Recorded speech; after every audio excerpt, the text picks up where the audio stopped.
Hello all, welcome to C programming lecture 4. ఈ లెక్చర్లో మనం డెసిషన్ కంట్రోల్ ఇన్ సి చూస్తాం.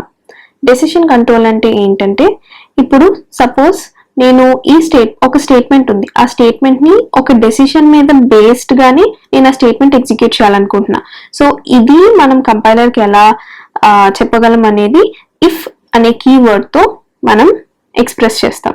సో ఇఫ్ అనే కీవర్డ్ వాడి మనం డెసిషన్ కంట్రోల్ ఇన్ సి చేస్తాం అన్నమాట.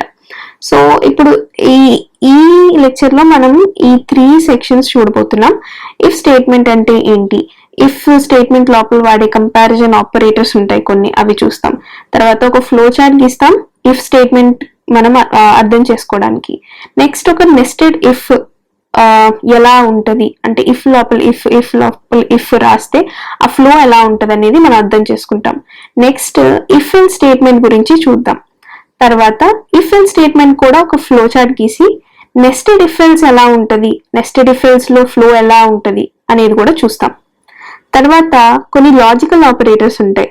ఆ లాజికల్ ఆపరేటర్స్ ఇఫ్ తో వాడి మనం ఫ్లో ఎలా ఉంటదని చూద్దాం.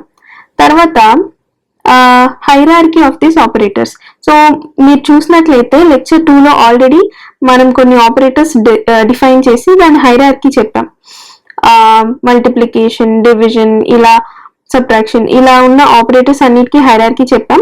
సో ఇప్పుడు లాజికల్ ఆపరేటర్స్ యాడ్ అయ్యాక హైరార్కీ ఎలా ఉంటది అనేది మనం అక్కడ చూస్తాం. Okay, let's get started. So if అంటే ఏంటంటే, ఇఫ్ స్ట్రక్చర్ ఎలా ఉంటుందో చూద్దాం. If condition then statement. అంటే నేను ఇక్కడ దెన్ అని రాయలేను, అంటే ఇది కంప్యూటర్ కి డిఫైన్ చేసిన మనం ఫార్మాట్. ఇఫ్ తర్వాత ఏదైతే మొత్తం స్టేట్మెంట్స్ ఫాలో అవుతాయో అవన్నీ ఎగ్జిక్యూట్ చేయాలి. సో ఇదంతా ఒక బ్లాక్ లో పెట్టేస్తాం అనమాట. దీన్ని నేను ఇఫ్ బ్లాక్ అంటాను. సో ఇఫ్ బ్లాక్ లో ఉన్నది ఈ స్టేట్మెంట్స్ అన్ని, స్టేట్మెంట్ 1, స్టేట్మెంట్ 2, స్టేట్మెంట్ 3, ఇలా ఎన్ని ఎక్స్ప్రెషన్స్ ఉంటే అవన్నీ ఈ కండిషన్ కరెక్ట్ అయితేనే, ట్రూ అయితేనే మనం ఎగ్జిక్యూట్ చేస్తాం. సో సిలో ట్రూ అన్నది ఎలా డిసైడ్ చేస్తారంటే, anything that is not 0 is true. False ఏది అంటే ఓన్లీ 0 అన్నదే ఫాల్స్ అండి. మిగతా ఏదన్నా నాన్ 0 అంటే ఫర్ ఎగ్జాంపుల్ 1, లేకపోతే 2, లేకపోతే -1, లేకపోతే ఒక క్యారెక్టర్ ఉంది A, లేకపోతే ఒక పెద్ద వాల్యూ ఉంది 1 2 3 5 6 ఇలా. సో ఇలా ఏది ఇచ్చినా గానీ మీరు ఇక్కడ ఏదన్నా ఇవ్వండి, అది ట్రూగానే సి లాంగ్వేజ్ దాన్ని అర్థం చేసుకుంటది. మీరు 0 ఇస్తేనే అది ఫాల్స్ అవుతుంది. సో ఇప్పుడు మనం ఒక ఎగ్జాంపుల్ తీసుకుందాం. సో లెట్స్ సే నేను ఒక నెంబర్ ఇన్పుట్ తీసుకున్నాను x. సో నేనేమంటున్నానంటే x లెస్ దాన్ 2 అయితే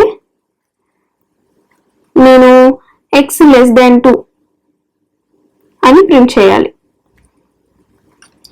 లేకపోతే x గ్రేటర్ దాన్ 2 అని ప్రింట్ చేయాలి. దీన్ని మనం సి ప్రోగ్రామ్ లో ఎలా రాస్తాం? సో లెస్ దాన్ కి మనకు ఒక ఆపరేటర్ ఉందండి, లెస్ దాన్. అది మనం నార్మల్ గా మ్యాథమెటిక్స్ లో వాడే ఆపరేటరే లెస్ దాన్. సో ఇప్పుడు నేనేం రాస్తానంటే ఇఫ్ x లెస్ దాన్ 2 ఒక బ్లాక్ డిఫైన్ చేస్తా, ఇఫ్ బ్లాక్ printf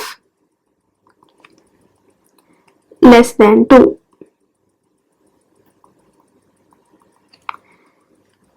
తర్వాత else printf greater than 2.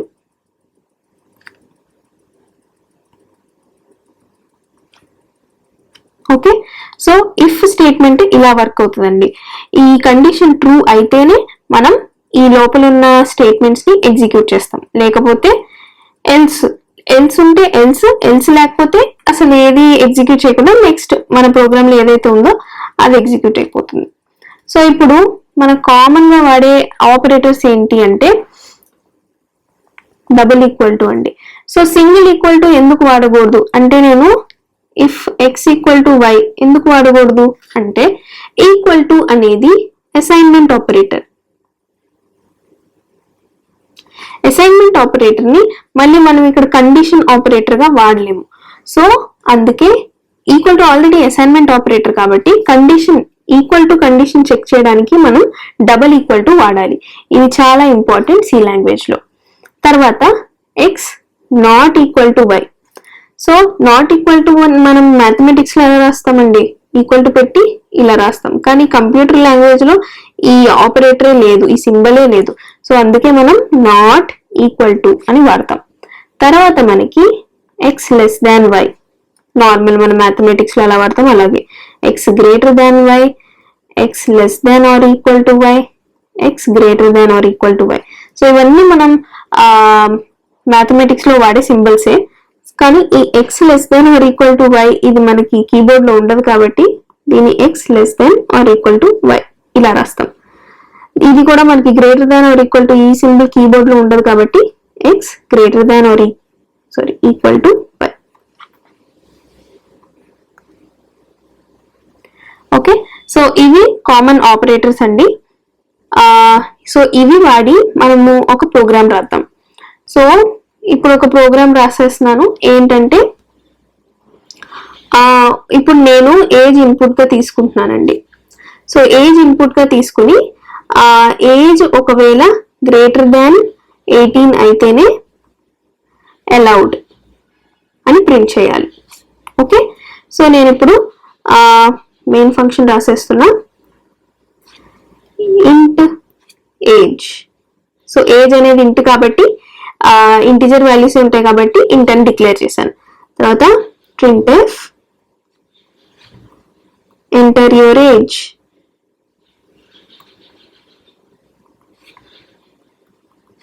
తర్వాత scanf %d. ఎందుకు d ఎందుకు, ఇట్స్ అన్ ఇంట్ అందుకే %d %age ampersand మర్చిపోకూడదు. తర్వాత ఇఫ్ ఇక్కడ రాసిన if age greater than 18. So మనకి ఇక్కడ గ్రేటర్ దాన్ 18 అనే చెప్పారండి, ఈక్వల్ టు 18 అని కూడా చెప్పలేదు. సో మనం ఓన్లీ గ్రేటర్ దాన్ 18 కే రాద్దాం. If age greater than 18 printf allowed. Okay, ఇది జస్ట్ ఒక సింపుల్ ప్రోగ్రామ్. ఇందులో మనము సింపుల్ గా ఒక ఇఫ్ కండిషన్ రాసాం. Age greater than 18 greater than అనే ఆపరేటర్ వాడి printf allowed అని ప్రింట్ చేస్తున్నాం. ఓకే,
నెక్స్ట్ మనం ఏం చేద్దామంటే ఇప్పుడు మనం రాసిన సింపుల్ ప్రోగ్రామ్ కి ఒక ఫ్లో చార్ట్ గీద్దాం. సో ఫ్లో చార్ట్ ఎలా గీయాలంటే ఫ్లో చార్ట్ కి 3 ఇంపార్టెంట్ స్టెప్స్ ఉంటాయండి. 3 కాదు 4 ఉంటాయి. సో ఫస్ట్ మనం స్టార్ట్ నోడ్ గీయాలి. స్టార్ట్ నోడ్ ఇలా గీసాం. తర్వాత కొన్ని ఎక్స్ప్రెషన్స్ ఉంటాయి. సో మనం ఎక్స్ప్రెషన్స్కి ఇలా పెడతాం ప్యారలోగ్రామ్ లాగా. తర్వాత ఎక్స్ప్రెషన్స్ వచ్చేసి ప్యారలోగ్రామ్, తర్వాత కండిషన్స్ వచ్చేసి రాంబస్. ఇలా కండిషన్ గీసేసాక తర్వాత ఇలా ఎలిప్స్లా పెడితే అది స్టాప్ నోడ్ అండి. సో ఇవి మీకు బేసిక్ షేప్స్ ఫ్లో చార్ట్ గీయడానికి. సో ఇవి వాడి మనం ఇక్కడ రాసిన సింపుల్ ప్రోగ్రామ్కి ఫ్లో చార్ట్ అనేది గీద్దాం. ఓకే, సో ఫస్ట్ వచ్చేసి మన స్టార్ట్ నోడ్ తర్వాత స్టార్ట్ నోడ్లో ఏం రాయాలి అంటే జస్ట్ స్టార్ట్ అని రాసేస్తాం. తర్వాత ఏంటి అంటే ఇప్పుడు మనకి ఒక ఎక్స్ప్రెషన్ ఉంది. ఏంటి అంటే మనం ప్రింట్ చేయాలి ఇక్కడ ఏంటి ఎంటర్ యువర్ ఏజ్ అని. సో అది రాసేద్దాం. Print enter your age. Okay, దీని తర్వాత మనకి నెక్స్ట్ ఏంటి అంటే ఇన్పుట్ తీసుకోవాలి. సో ఇన్పుట్ కూడా ఒక ఎక్స్ప్రెషనే కదా, అందుకే ఇది కూడా ఇలానే గీసేస్తున్నా. సో ఇప్పుడు ఇక్కడ ఇన్పుట్ ఏజ్. సో ఈ స్కాన్ఎఫ్ని ఇన్పుట్ ఏజ్ లాగా రాసేసాం. తర్వాత మనకు వచ్చేది ఇక్కడ కండిషన్. సో కండిషన్ ఏదన్నా ఎలా రిప్రజెంట్ చేస్తామన్నాను, రాంబస్. సో ఈ రాంబస్లో మనం కండిషన్ రాస్తాం. ఏంటి కండిషన్ అంటే age is age greater than 18. Okay, so ఈ కండిషన్కి వచ్చేసరికి మనకి 2 పార్ట్స్ ఉంటాయి, yes or no.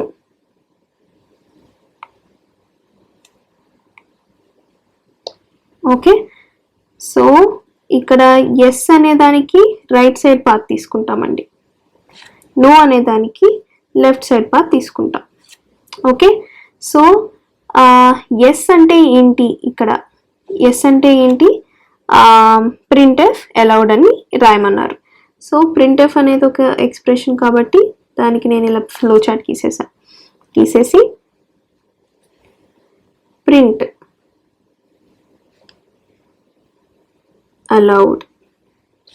Okay, so once ఇది అయిపోయాక మనకి ఏమవ్వాలి, ఎస్కి ఇంకంతే ఎండ్ ఆఫ్ ఫైల్ ఇక్కడికి వచ్చేసరికి. సో అదే ఇక్కడ కూడా మనకి ఎండ్ ఆఫ్ ఫైల్, ఇది ఎండ్ నోడ్ అండి, ఇది ఎండ్ నోడ్. సో దీన్ని మనం స్టాప్ అంటాం అనమాట.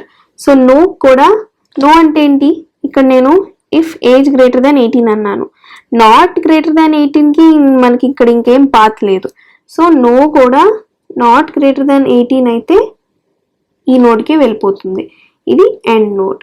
సో ఈ ఎండ్ నోడ్ దగ్గర నుంచి మనకి ఇలా ఒకటి పాత్ ఉంటుంది, అది ఏంటంటే stop.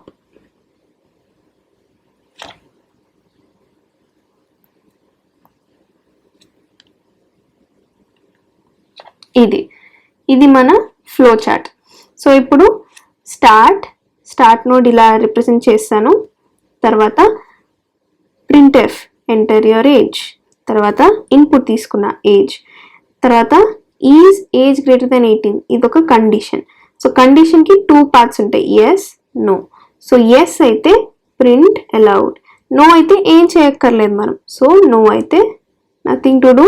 So this is end node నుంచి stop. So this is how you write a flow chart. ఇప్పుడు మల్టిపుల్ ఇఫ్స్ చూద్దాం. మల్టిపుల్ ఇఫ్స్ అంటే ఒకే ప్రోగ్రాంలో చాలా ఇఫ్స్ ఉండడం. సో ఇందాకటి ఎగ్జాంపులే తీసుకుంటే మెయిన్ అని రాసి మనం ఇక్కడ ఇంట్ ఏజ్ ఈక్వల్ టు 20 అని ఇద్దాం. ఓకే, సో ఇప్పుడు నేను ఇక్కడ ఏమంటున్నానంటే if age greater than 18 printf greater than 18.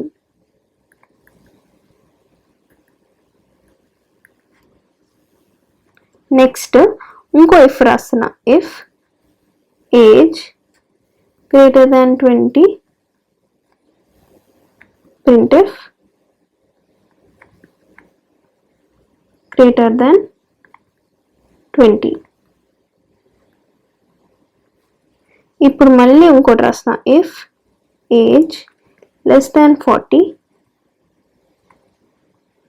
printf less than 40. So ఈ ప్రోగ్రాంలో ఏమవుతుందంటే ఈ ఇఫ్లన్నీ సీక్వెన్షియల్గా ఉన్నాయి. సో సీక్వెన్షియల్ ఇఫ్స్ అంటే ఏంటంటే ఇవన్నీ అప్లై అవుతాయి, ఇవన్నీ ఎగ్జిక్యూట్ అవుతాయి, ఇవన్నీ చెక్ అవుతాయి. సో ఇప్పుడు ఏజ్ 20, ఫస్ట్ కంట్రోల్ ఎలా వస్తుందంటే ఫస్ట్ ఇక్కడికి వస్తే control if age greater than 18 అని ప్రింట్ చేయాలి. సో ప్రింట్ అయిపోద్ది, గ్రేటర్ దాన్ 18 ప్రింట్ అయిపోయింది. తర్వాత ఇది కూడా చెక్ అవుతుంది, if age greater than 20, is it greater than 20? No. So ఇది ఎగ్జిక్యూట్ అవ్వదు. తర్వాత ఇక్కడికి వస్తుంది, ఇక్కడికి వచ్చి if age less than 40, age less than 40 కదండి, ఎస్. సో ఇది ఎగ్జిక్యూట్ అవుతుంది. సో సీక్వెన్షియల్ ఇఫ్లో ఏంటంటే అన్ని ఇఫ్ కండిషన్స్ చెక్ అవుతాయి. సో ఇలానే మనకి నెస్టెడ్ ఇఫ్స్ కూడా ఉంటాయి. సో ఈ ప్రోగ్రామ్ చూద్దాం. సో ఇందాకట్లానే age equal to 20, okay, age equal to 20. కానీ ఇక్కడ నేనేం రాశానంటే ఇఫ్ లోపల ఇఫ్ రాశాను. సో దీన్ని ఏమంటారు అంటే నెస్టెడ్ ఇఫ్. అంటే నెస్ట్లో ఉంది, ఇఫ్ లోపల ఇఫ్ ఉంది. సో ఇప్పుడు మనం ఫ్లో చూద్దాం. First if age greater than 10 check అవుతుంది, yes age greater than 10. So printf greater than 10. తర్వాత ఇక్కడికి వెళ్తుంది if age less than 30. So if age less than 30, printf less than 30 అన్నాం, 20 ఈజ్ లెస్ దాన్ 30 కాబట్టి so ఇది print అవుతుంది. Next if age greater than 15, age is greater than 15, so ఇది print అవుతుంది. So ఇవన్నీ ఇఫ్ కండిషన్స్ చెక్ అయ్యి లాస్ట్కి ఏమవుతుంది, ఇక్కడేం మిగలలేదు, సో ఇక్కడేం మిగలలేదు ఇక్కడ. సో అలా ప్రోగ్రామ్ ఎండ్ అయిపోతుంది. లెట్స్ సే ఏజ్ 20 కాదు, ఏజ్ ఏమంటాం అంటే ఏజ్ 12, ఓకే. సో ఇప్పుడు కంట్రోల్ చూద్దాం. Age greater than 10, yes greater than 10 print అయిపోద్ది. Age less than 30, yes less than 30 ఇది ప్రింట్ అయిపోద్ది. కానీ is age greater than 15, 12 greater than 15, no. So ఆ కేసులో ఇది ప్రింట్ అవ్వదు, ఓకే. సో ఇప్పుడు మీకు నెస్టెడ్ ఇఫ్ అంటే అర్థమవుతుంది కదా. సో ఇఫ్ లోపల ఇఫ్ అంటే multiple questions based on this మనం అడుగుతున్నాం. అంటే ఏజ్ గ్రేటర్ దాన్ 10 వాటికే ఈ క్వశ్చన్స్ అడుగుతాం, లోపల ఉన్న క్వశ్చన్స్. ఈ ఎగ్జాంపుల్ మనం చూసాం కదా, ఏజ్ లెస్ దాన్ 30 అయింది, ప్రింట్ఎఫ్ లెస్ దాన్ 30. కానీ is age greater than 15, no. అందుకే ఇక్కడ మనం ఇది ప్రింట్ చేయకుండానే ఎగ్జిట్ అయిపోతున్నాం. సో ఇంకో ఎగ్జాంపుల్ ఏంటంటే ఏజ్ని నేను 8 తీసుకుంటా. సో ఈ కేసులో మనకి ఏమవుతుందంటే ఏజ్ 8 కదండి, ఏజ్ 8 అయితే ఇఫ్ ఏజ్ గ్రేటర్ దాన్ 10 అవునా, నో. సో అందుకే ఈ బ్లాక్ లోపలికి వెళ్ళదు, ఈ ఇఫ్ బ్లాక్ ఏదైతే ఉందో దాని లోపలికే వెళ్ళదు. సో ఇప్పుడు మనం ఏమంటున్నామంటే నెస్టెడ్ అయితే ఫస్ట్ కండిషన్ చెక్ అయ్యాక అది కరెక్ట్ ట్రూ అయితేనే ఆ లోపల ఉన్న ఇఫ్ బ్లాక్కి వెళ్ళి నెక్స్ట్ కండిషన్స్ చెక్ అవుతాయి. అదే ఆ కండిషన్ ట్రూ కాదు అంటే అది ఇంకా ఎగ్జిట్ అయిపోతుంది. అదే సీక్వెన్షియల్ ఇఫ్లో ఏమైంది, ఫస్ట్ ఇఫ్ చెక్ అయింది, సెకండ్ ఇఫ్ చెక్ అయింది, థర్డ్ ఇఫ్ చెక్ అయింది. Irrespective of what is the output of first if, second if guarantee check అవుతుంది.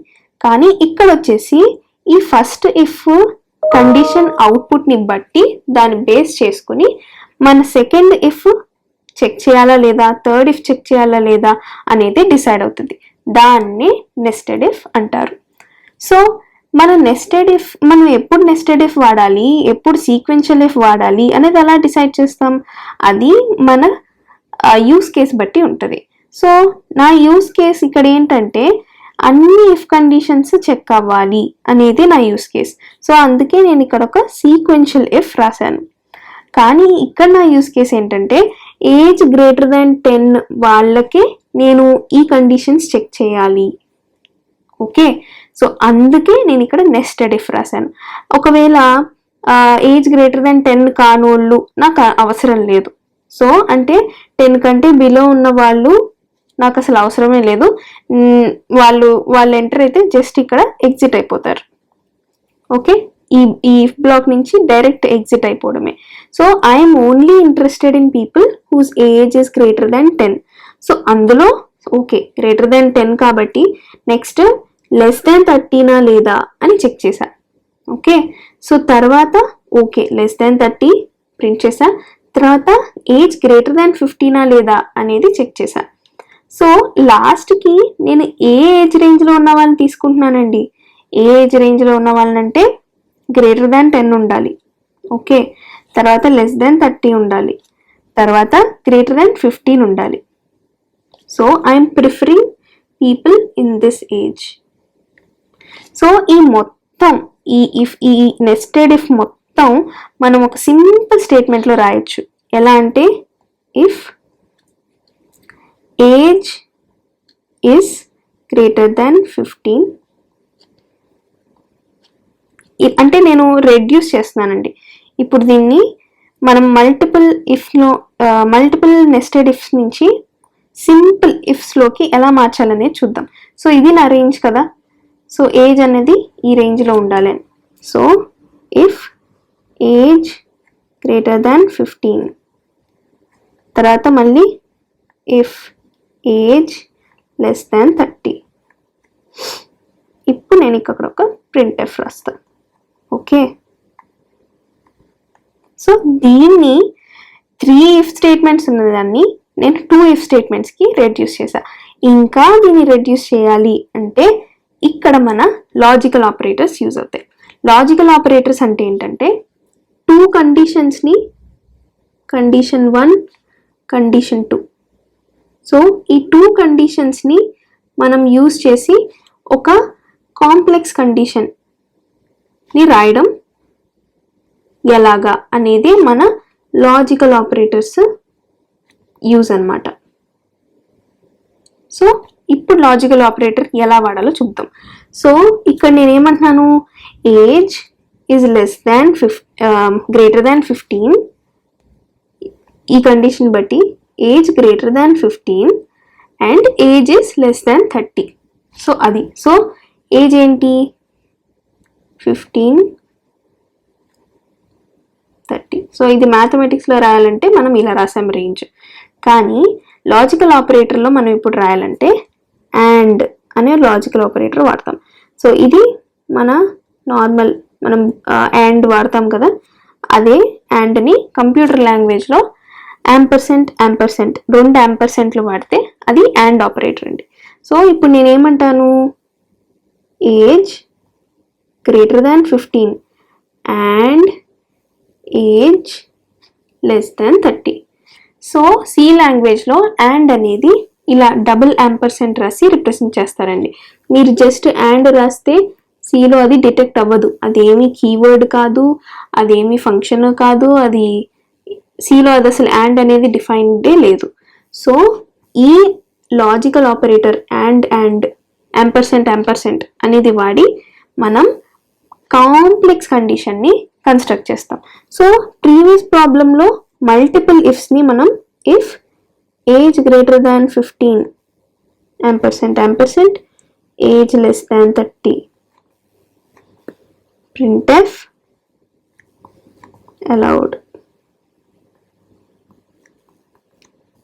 సో ఇలా కాంప్లెక్స్గా ఒక కండిషన్ రాసేసాం.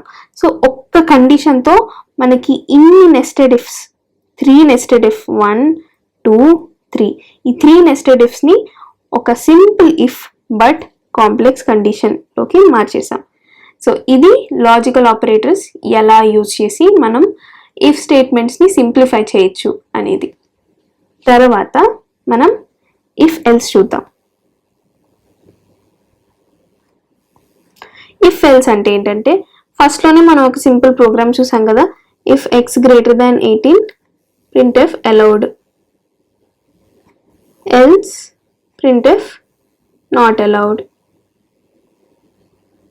ఓకే, ఎల్స్ అంటే ఇంగ్లీష్ మీనింగ్ ఏంటండి, ఇఫ్ ఇది కాకపోతే ఇది, సో ఇది కాకపోతే ఇది. సో 2 పాత్స్ ఉంటాయి ఏ కండిషన్ కన్నా. సో ఫస్ట్ పాత్ ఎస్ అయితే next left side path no. So if లోపల కండిషన్ ఈస్ ట్రూ అయితే ఈ బ్లాక్లోకి వెళ్ళాలి, లేకపోతే ఎల్స్ ఈ బ్లాక్లోకి వెళ్ళాలి. ఓకే, ఎల్స్ అంటే ఏంటి, ఎల్స్ అంటే ఇంకా మీనింగ్ ఏంటంటే కండిషన్ ఈజ్ ఫాల్స్ అని. ఓకే, సో ఇది ఇఫ్ ఎల్స్. సో ఈ ఇఫ్ ఎల్స్ వాడి ఈ ప్రోగ్రామ్ రాసేద్దాం. ఓకే, ఇప్పుడు నేనేం రాయాలి ఇక్కడ,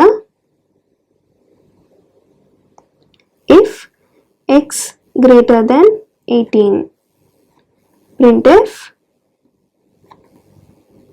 allowed, else printf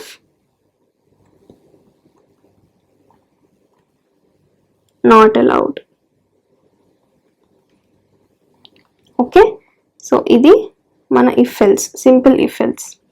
so if else తర్వాత ఎల్స్ ఇఫ్ కూడా ఒకటి ఉంటుంది. అంటే సపోజ్ ఈ ప్రాబ్లంలోనే ఎక్స్ గ్రేటర్ దాన్ 18 అయితే అలౌడ్ అని చెప్తాను. ఓకే, ఎల్స్ సపోజ్ నేను 15 to 18 ఉన్న వాళ్ళని అలౌడ్ విత్ పేరెంట్ అని అందాం అనుకుంటున్నా. అంటే 15 to 18 ఏజ్ ఉన్న వాళ్ళని పేరెంట్తో అయితే పంపించవచ్చు అని, లేకపోతే ఇంకా 15 కంటే ఇంకా తక్కువ అయితే నాట్ అలౌడ్ అని ప్రింట్ చేసేయాలి. సో ఇది జస్ట్ ఈ ఒక్క కండిషన్ నేను యాడ్ చేశాను. సో ఇప్పుడు నా ప్రోగ్రామ్ ఎలా మారుద్ది అంటే, if X greater than 18 printf allowed,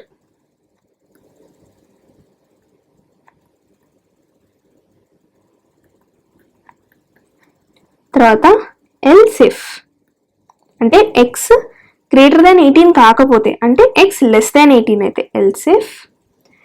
already మనకి ఎక్స్ గ్రేటర్ దాన్ ఇక్కడికి వచ్చాము అంటే మీనింగ్ ఏంటి, ఎల్స్ ఇఫ్ లోకి వచ్చాము అంటే మీనింగ్ ఏంటి, ఎక్స్ లెస్ దాన్ 18 అనే మీనింగ్.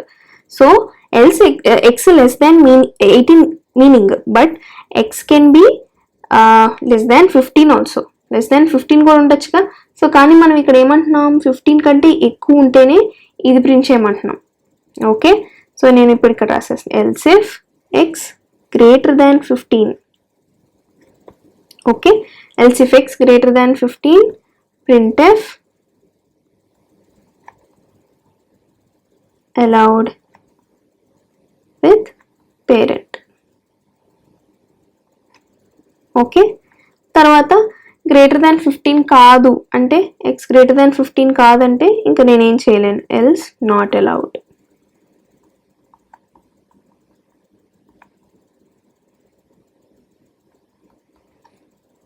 ఓకే, సో ఇది ఎల్స్ ఇఫ్ ఎలా వాడతాము అనేది. సో ఇలానే మల్టిపుల్ ఎల్స్ ఇఫ్ వాడుకోవచ్చండి. ఇప్పుడు నేను ఇంకో కండిషన్ యాడ్ చేశాను, ఏంటి, 12 to 15 ఏజ్ వాళ్ళకి allowed with mother are sister. Okay, allowed with sister అని అన్నాను అనుకో. సో దాన్ని మళ్ళీ ఇక్కడ ఎలా రాస్తాం,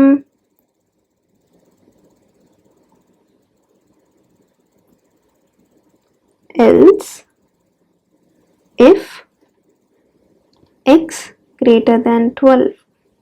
ఎందుకు జస్ట్ ఎక్స్ గ్రేటర్ దాన్ 12 అని రాస్తేనే ఎందుకు సరిపోతుంది, ఇంకేం రాయాల్సిన లేదు. ఎందుకు, ఇక్కడికి వచ్చామంటే మీనింగ్ ఏంటండి, ఎక్స్ లెస్ దాన్ 18, ఎక్స్ లెస్ దాన్ 15, ఈ రెండు సాటిస్ఫై అవ్వలేదంటే మీనింగ్ ఏంటి, ఎక్స్ లెస్ దాన్ 18 అని, ఇది కూడా సాటిస్ఫై అవ్వలేదంటే ఎక్స్ లెస్ దాన్ 15 అని. సో ఎక్స్ ఇప్పుడు నేనేమంటున్నా, ఎక్స్ గ్రేటర్ దాన్ 12 అయితే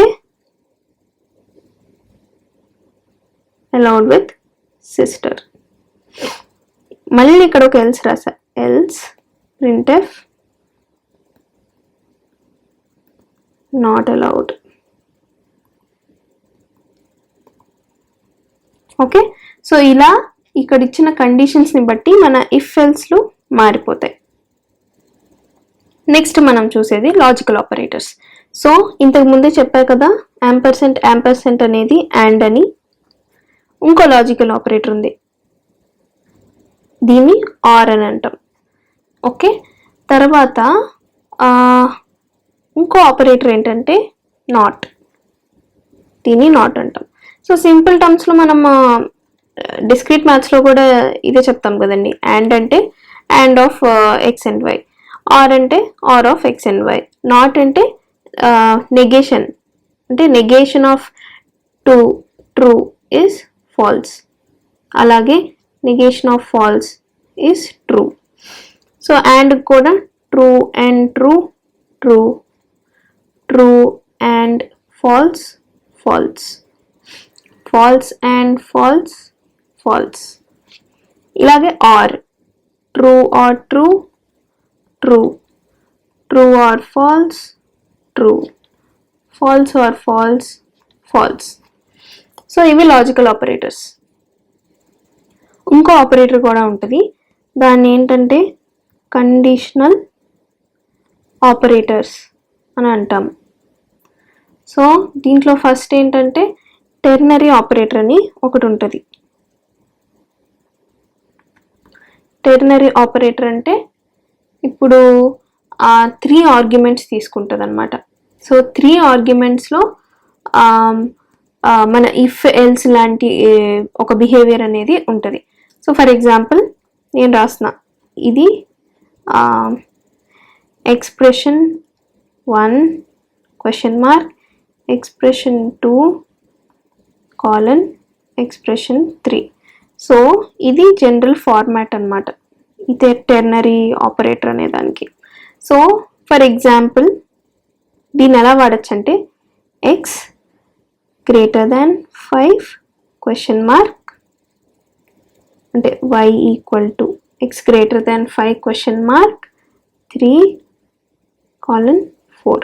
దీని మీనింగ్ ఏంటంటే X equal to 5, X greater than 5 అనేది ఒక ఎక్స్ప్రెషన్ 1, 3 అనేది ఎక్స్ప్రెషన్ 2, 4 అనేది ఎక్స్ప్రెషన్ 3. సో దీని మీనింగ్ ఏంటంటే if X greater than Y then return this, else return this. So ఇప్పుడు ఇంత పెద్ద if X greater than 5 y is equal to 3 else y is equal to 4, ఇంత పెద్ద దాన్ని మనం జస్ట్ ఒక టెర్నరీ ఆపరేటర్కి మనం రెడ్యూస్ చేయగలిగాం. సో ఇది చాలా చాలా చోట్ల వాడతారండి. So just keep in mind, మీకు ఏదన్నా కానీ ఒక సింగిల్ లైన్లో రాసేయాలి అని అంటే ఈ ఆపరేటర్ వాడడం చాలా ఎఫిషియెంట్. నెక్స్ట్ మన హైరార్కీ ఆఫ్ ఆపరేటర్స్ చూద్దాం. సో ఆల్రెడీ మనం ప్రీవియస్ చాప్టర్లో division, multiplication, modulus, addition, subtraction చూసేసాం. కాబట్టి ఇప్పుడు మనం కొత్తగా కంపారేటర్ ఆపరేటర్స్ ఇంట్రడ్యూస్ చేసాం, లాజికల్ ఆపరేటర్స్ ఇంట్రడ్యూస్ చేసాం. సో ఫస్ట్ వచ్చేసి మన నాట్ అండి. సో ఎక్కడన్నా కానీ నాట్ అనేది ఫస్ట్ మనం ఇవాల్యుయేట్ చేయాలి. తర్వాత మన normal multiplication, division, modulus operators. Next వచ్చేసి మన ఎడిషన్ అండ్ సబ్ట్రాక్షన్. నెక్స్ట్ వచ్చేసి మన కంపారేటర్ ఆపరేటర్స్, అంటే less than, greater than, less than or equal to, greater than or equal to. So ఇవి మన రేంజ్ ఆపరేటర్స్ అని కూడా అంటాం దీన్ని. నెక్స్ట్ వచ్చేసి మన ఈక్వాలిటీ చెకింగ్ ఆపరేషన్స్. సో ఈ రిలేషనల్ ఆపరేషన్స్లో మనం ఫస్ట్ ఈ కంపారిజన్ ఆపరేటర్స్, తర్వాతే మనం ఈక్వాలిటీ చెకింగ్ ఆపరేటర్స్కి వస్తాం. తర్వాత మన లాజికల్ ఆపరేటర్, అందులో కూడా అండ్ ఫస్ట్ అండి, అండ్ ఫస్ట్, తర్వాత ఆర్ నెక్స్ట్, తర్వాత ఇది అసైన్మెంట్ ఆపరేటర్. ఓకే, సో ఇది వచ్చేసి హైరార్కీ ఆఫ్ ఆపరేటర్స్. ఒక ఎగ్జాంపుల్ చూద్దాం. Let's say a is equal to 10, b is equal to 12. Okay, so a not equal to 6 and b greater than 5. So ఈ expression first ఎలా evaluate చేయాలో చూద్దాం. So ఉన్న operations అన్నిటిలో సరిగ్గా రాసేద్దాం. a0 = 6. సో ఉన్న ఆపరేటర్స్ అన్నిటిలో ఫస్ట్ ఏ ఆపరేటర్ వస్తుందండి? Comparator operator. సో ఇక్కడ >5 ఉంది కాబట్టి ఇది ఇవాల్యుయేట్ అయిపోతుంది.